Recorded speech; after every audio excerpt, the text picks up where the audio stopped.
Olá, amigos e amigas que assistem a TV Câmara de Tupã. Voltamos a apresentar o programa Mão na Roda e no programa de hoje a gente vai tratar sobre um assunto muito importante, que é a prevenção ao suicídio, que inclusive no dia 10 de setembro é então tida como essa data aí, como a data de prevenção ao suicídio.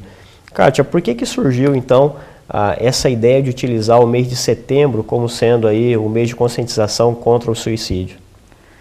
Eu acredito que o mês de setembro surgiu porque os murmúrios começaram em torno de 2003, não só aqui no Brasil, mas em todo o mundo. Certo. Precisava ter uma data definida para fazer uma campanha, para que os números são alarmantes, como você citou anteriormente. Exato. Então precisava se determinar uma data. E depois de, acredito, de um estudo bem feito, determinaram que seria 10 de setembro e começou aqui no nosso país em 2015. A partir de 2015 começou no Brasil, então? Isso, oficialmente foi lançada a campanha no Brasil em 10 de setembro de 2015. Excelente. Em outros países, o mês de setembro amarelo já existia, então, anteriormente. No Brasil começou a trabalhar por 2015, então. Isso. Muito bem, é uma data muito importante, né, Kátia? Muito, porque os índices são alarmantes. Muito alarmante. Para você de casa que está nos assistindo, vejam só, de acordo com a Organização Mundial da Saúde, a cada 40 minutos uma pessoa tira a vida no Brasil. E no mundo, essa estatística é ainda pior, a cada 40 segundos. Vejam só que nesse momento de pandemia, com distanciamento social, né, todos esses problemas se potencializaram. Inclusive, olha só que interessante, a cor amarela escolhida então aí para a conscientização do Setembro Amarelo é em memória ao sol, tá? Ao sol que é amarelo. Então as pessoas, tendo aí o sol como referência para que possa sair de casa, respirar um ar livre, ter contato com outras pessoas e assim superar, principalmente aí a tendência a cometer o suicídio, principalmente devido a questões psicológicas que envolvem ansiedade, entre outras patologias também, né, Kátia? Sim, a ansiedade, a depressão, bipolaridade, outros transtornos de personalidade, esquizofrenia, questões ligadas à sexualidade, abusos sofridos, sejam na infância ou recentemente, problemas de relacionamento, términos de relacionamento. Sim, tudo isso impacta muito, Muito. Problemas também de separação de pais levam às vezes as pessoas a cometerem suicídios. Históricos na família, onde já há alguém que tentou o suicídio, tentativas recorrentes de suicídio. Isso também é bastante preocupante. O suicida nem sempre consegue fazer isso numa primeira vez, então ele tenta outra vez. Há outros fatores também que são importantes de serem lembrados, como... Essa questão da depressão, inclusive, Kátia, eu estava dando uma estudada para a nossa entrevista e um estudo, inclusive, da OMS cita que 90% das pessoas que cometem suicídio têm um histórico grave de depressão. Né? É porque o depressivo, ele já se isola. E aí a gente cai também o isolamento social. A pandemia nos isola, né? Exato, a pandemia nos isolou e muito, né? Muito. Inclusive você de casa que está nos assistindo, nós temos aqui em Tupã a banda Velho Night, que eles fizeram uma música sensacional, que inclusive a gente vai fazer questão de colocar nesse momento para que você possa assistir, e a gente já vai retornar daqui a pouquinho com essa nossa discussão sobre o mês de Setembro Amarelo e a conscientização, com prevenção ao suicídio também.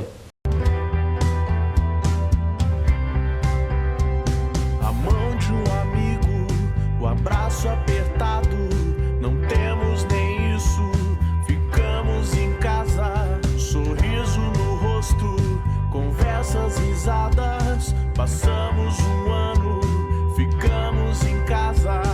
Sim, mais um dia. Vamos passar por isso. Sim, mais um dia.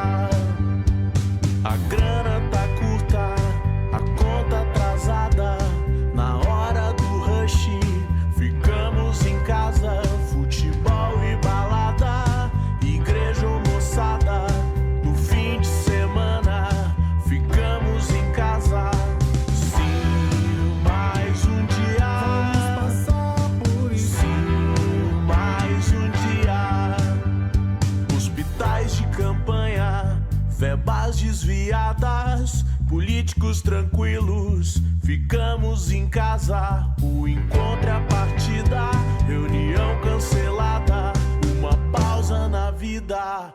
Ficamos em casa, sim, mais um dia. Vamos passar por isso. Sim, mais um dia.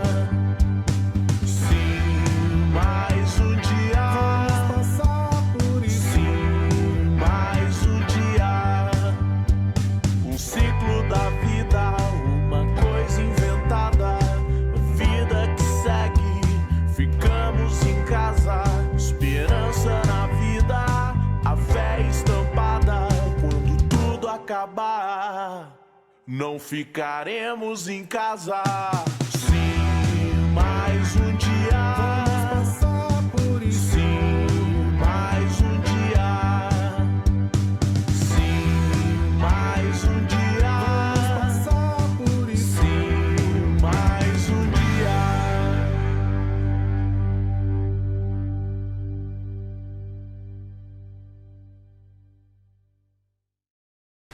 Muito bem, você aí de casa que pôde assistir esse brilhante clipe da banda Velho Night, que fala sobre a pandemia e os impactos que a pandemia trouxe para a gente, principalmente o distanciamento social, que com certeza agravou ainda mais e potencializou para aqueles que já tinham algum problema de depressão, algum histórico de ansiedade, né, Kátia?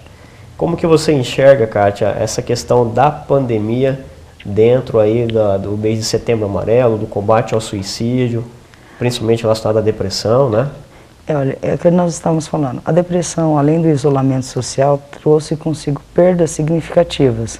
Não só a perda por conta das mortes que tiveram, o Covid que acometeu e ceifou muitas vidas. Sim. Mas também a questão de o isolamento, de você não poder abraçar uma pessoa. Imagina um avô que não pôde abraçar seu neto. Exato. Um neto que cresceu sem poder brincar direito com seus primos, Exato, com seus avós. O mesmo, sem poder ver o sorriso, né, das ver o pessoas sorriso, com a essa máscara. máscara. Né? Isso atrapalha muito a Isso aí vai expressão das trazer pessoas, consequências que nós nem temos como mensurar ainda. né? Exato. Nós podemos tentar imaginar, mas mensurar verdadeiramente nós não somos capazes ainda. Nós vamos ter noção, talvez uma dimensão maior de tudo isso, quando passar essa pandemia, porque nós ainda estamos dentro dela. Estamos vivendo. Agora a gente está em regime semiaberto. Semiaberto. E depois nós vamos passar com, vamos dizer, para a tornozeleira, para ver se vamos conseguir essa liberdade. Exato, né? Vamos ver se a gente consegue aí uma liberdade de fato de sair, né, e ter uma vida próxima ao que era o normal antigamente, né? Eu acho que o normal que era nem pode ser. Exato. Eu acho que na verdade a pandemia, se podemos dizer que foi bom, nem bom não foi, mas teve que chamar alguma atenção para a gente poder acordar também, porque a gente estava fazendo muitas coisas. É um momento de grande reflexão, né? Um momento de reflexão, porque alguma coisa bom, a gente tem que tirar alguma lição bom de tudo isso que houve, porque foi muito ruim. Com certeza. Mas assim, o mundo de uma forma geral, como parou tudo, pôde respirar, a natureza deu uma melhorada. Os rios deram uma limpada, porque teve que parar tudo, né? Então, assim, alguma coisa deu um fôlego para a natureza. Como parou o ser humano, como o mundo parou, deu uma limpada nas coisas. Exato. Mas a gente não parou, né, Kátia? E essas pessoas que sofriam já de alguma patologia, como ansiedade, depressão, isso foi muito potencializado, né? Potencializou muito, castigou essas pessoas. As pessoas ansiosas ficaram ainda mais ansiosas, as pessoas que sofriam de depressão ficaram ainda piores, porque claro que deram um jeito criou-se aí o advento da psicologia online, já existia, mas ela ficou ainda mais forte, porque precisava dar um jeito de ajudar as pessoas. Exato. Mas foi muito complicado até tudo isso se organizar, precisávamos ter um jeito de fazer as coisas voltarem a acontecer. Na medida do possível era o que tinha, fazer videoconferência, atender as pessoas, né? Mesmo à distância, mantendo a segurança do isolamento. Exato, mas até fazerem as pessoas entenderem como isso funciona. Por exemplo, eu já atendo algumas pessoas online, Mas a grande parte dos meus pacientes são pessoas com um pouco mais de idade. E você ensiná-las como acessar plataformas, mesmo algumas que eu ainda atendo de forma mais simples, eu uso plataformas como o Skype, ou às vezes até pelo WhatsApp para ser mais simples. Sim. Mas você ensinar uma pessoa idosa a fazer uma videochamada não é simples. Não, não é. E Kátia, ao que diz respeito também ao mês de Setembro Amarelo, né, dessa prevenção ao suicídio, existe alguma relação com a faixa etária? Sim. Que se preocupa mais com esse assunto? A faixa etária mais atingida no Setembro Amarelo, né, que atinge mais, seria entre 15 e 30 anos e os idosos. Certo. E tem um motivo do porquê isso, Kátia? Olha, os adolescentes já estão naquela fase de transição, que eles já têm uma tendência maior de, vamos dizer assim, de se isolarem. Certo. Porque eles estão naquele momento que não sabe o que quer, o que não quer, entende às vezes que a família está meio contra e não está. Ele está tentando se descobrir no mundo, está lutando contra si próprio, os hormônios estão em erupção ali. Certo. Ele está tentando descobrir quem ele é no mundo. Ele não sabe, está meio perdido. Então ele se isola, tentando se descobrir.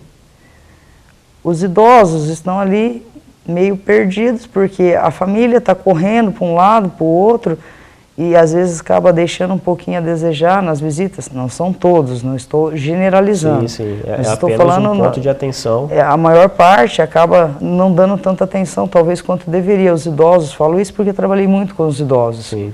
Então isso é o que eu pude observar nos anos em que eu trabalhei com os idosos. Claro que tem aqueles que honram e vão lá todos os dias, ou quando podem, o máximo possível, ligam, estão ali presentes. Mas uma grande parte não fazem isso. E aí eles acabam ficando depressivos, se sentem mal, se sentem sozinhos. E isso pode ser um gatilho para cometer o suicídio. Eu não me sinto só, eu me sinto só, e só vem aqui quando precisa de alguma coisa. E eu via muito isso acontecer, ele aparecia lá só para pedir dinheiro emprestado e depois sumia, não voltava mais. Ou voltava com a sua ou seja, essa sensação de inutilidade. Inutilidade. Poxa Infelizmente vida. A palavra não é bonita, mas é exatamente o que você colocou, Paulo. Que sensação horrível, né, Kátia? Horrível. Kátia, e existe também alguma estatística ao que diz respeito ao suicídio entre homens e mulheres? Entre homens é 3 vezes maior que as mulheres. Nossa, 3 vezes? 3 vezes maior. Porque, na minha opinião, eu não tenho um estudo aprofundado sobre isso. Acho que, às vezes, as mulheres, por gerarem vidas, por terem que dar conta dos seus filhos, talvez pensem mais antes de tirar a própria vida. Eu vou largar um filho perdido no mundo, eu tenho uma outra pessoa que depende de mim. O pai não pensa também, não é isso, eu não estou aqui julgando. Por favor, não pense isso acerca do que eu estou dizendo. Mas a mulher, ela teve que lutar tanto para poder estar no mesmo patamar que os homens hoje, que talvez hoje ela tenha que lutar ainda mais para não estar num outro nível. Entendi. Na minha opinião, essa é apenas a minha opinião, eu não estou falando acerca de nenhum estudo, tá? Sim, eu estou sim. falando acerca da minha opinião. É uma observação que você tem aí a respeito. Minha observação pessoal, é isso. Interessante, Kátia. Kátia, e até para compartilhar com o pessoal de casa, eu cheguei a trabalhar numa empresa e um determinado dia um funcionário nosso da empresa, a gente passou as demandas de trabalho que tinha na empresa, né? E, enfim, chegou no final do dia, ele continuou ainda no turno de trabalho dele, eu tive que ir embora para casa porque deu o encerramento do meu turno, e horas depois o pessoal estava me ligando, né, que eu era o superior desse funcionário, que ele tinha tentado cometer suicídio, né? E para mim foi um choque, porque eu conversei com ele horas antes e a pessoa estava normal. Para passar o pessoal de casa, tem como a gente tentar identificar alguns gatilhos, né? Porque eu não consegui identificar e para mim isso foi um impacto, né? Foi um choque muito grande. Tem como a gente tentar identificar algo que possa potencializar com que a pessoa chegue a esse ponto de tentar cometer o suicídio? Olha, existem sinais, porém eles não são claros e não são visíveis para todos. Os suicidas emitem sinais e normalmente não são para as pessoas próximas. Eles os fazem para as pessoas mais distantes. Alguns sinais que vocês podem notar para os suicidas, eles tentam os dois extremos. Ou eles desafiam a vida, fazendo coisas sem noção, desafiando a morte, já tentando quase como cometer um suicídio, ou eles se fecham totalmente, se isolam. E os sinais, às vezes, eles não emitem às pessoas próximas, emitem a pessoas que estão ali ao redor, mas não são tão próximos a ele. Por que eu estou te dizendo isso? Há alguns dias atrás, eu estava dando umas olhadas nas redes sociais e, infelizmente, tratando do Setembro Amarelo, eu estava procurando isso porque uma semana atrás eu fiz uma palestra para o Rotaract. A convite, né, do Rotaract, eu fui fazer uma palestra sobre o Setembro Amarelo. E olhando as minhas coisas, eu tive um sinal de uma pessoa que eu não era próxima a mim, mas sabia que eu era psicóloga. Sim. E essa pessoa, numa postagem que eu fiz falando sobre a vida, de que a vida valia a pena e que você deveria valorizar a vida, essa pessoa me questionou. E eu não vi essa conversa dessa pessoa. Eu tenho, na verdade, mais de um Instagram. E eu fui ver isso, eu vou falar a verdade para você, anos depois. Fui ver isso há 2 semanas atrás. Porque é um Instagram que eu nem sabia mais que eu tinha, estava meio desativada essa conta. Sim. E essa pessoa meio que foi questionar eu lá, foi me falar, olha, então, tipo, me prova que vale isso que você está falando aí nessa sua postagem. Eu não tinha visto. E depois eu achei essa postagem e eu não tinha nenhum grau de amizade com essa pessoa. Ela apenas sabia que eu era psicólogo e foi me questionar, e essa pessoa foi uma pessoa que cometeu o suicídio. Poxa vida. E talvez se eu tivesse acompanhando a rede nesse momento em que essa pessoa me veio a procurar a mim, talvez, eu não estou dizendo que eu seria capaz, não estou me colocando nesse patamar, mas talvez eu pudesse ter tido... Ter ajudado. Não seria capaz talvez de impedi-la, mas teria sido capaz talvez de... Talvez, quem sabe, de ajudar ela, ou falar, olha, procura um profissional, se não eu, mas um outro, ou talvez convencesse ela a não fazer isso. Exato. E com certeza, né, Kátia, o diálogo para uma pessoa que está no momento de depressão, que pensa em tirar a sua própria vida, com certeza o diálogo com um profissional da área da psicologia, né, um profissional capacitado que entenda dessa parte, com certeza é um excelente caminho, né, Kátia? É um ótimo caminho, é o que eu digo. Se você notar em qualquer pessoa que é próxima a você, ou que você tenha notado que ela está pensando em fazer isso, por favor, peça ajuda, peça para que essa pessoa procure ajuda. E se você não conseguir, vai lá, fala, ó, ajuda essa pessoa, porque vai acontecer, e se você não fizer, vai ser tarde demais. Exato. Kátia, às vezes pode acontecer também a situação da pessoa pedir ajuda e às vezes ser mal interpretada por um familiar, né?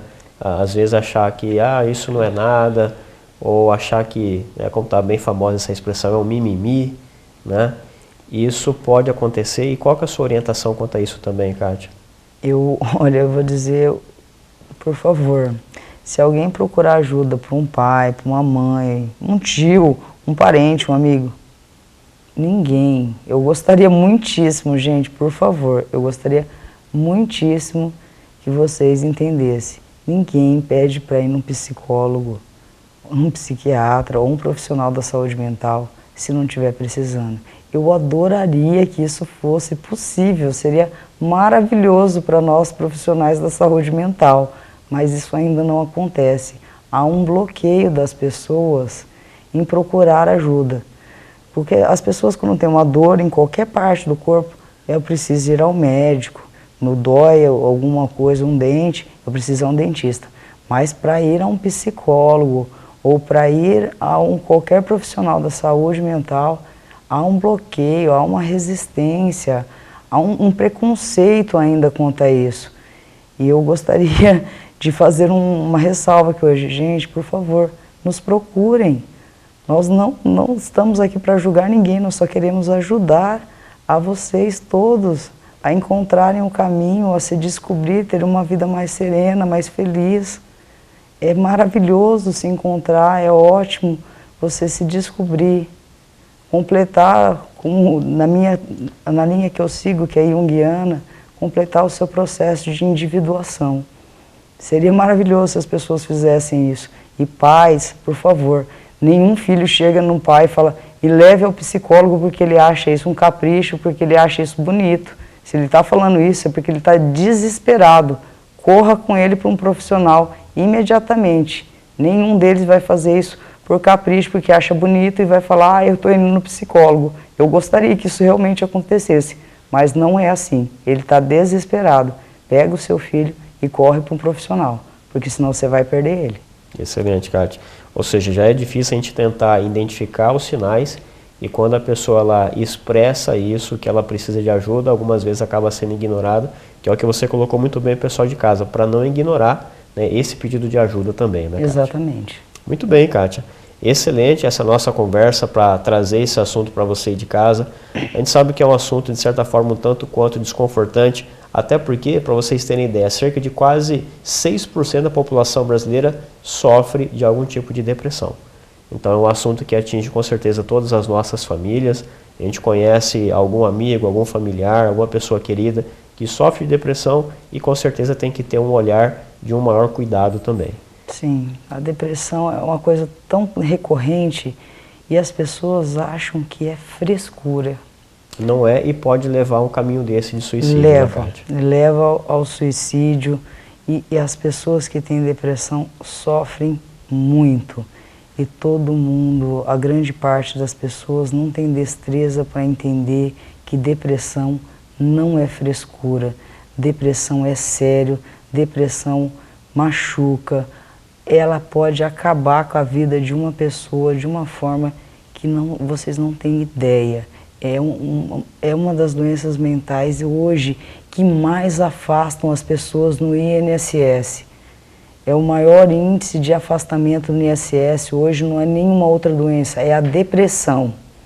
Não tem outra igual a ela. Se vocês forem procurar os índices, a depressão é o que mais afastam as pessoas. Então, não é frescura, é algo muito sério. Para de achar que depressão é mimimi. Não é mimimi, é sério mesmo. Não é frescura, as pessoas precisam de ajuda.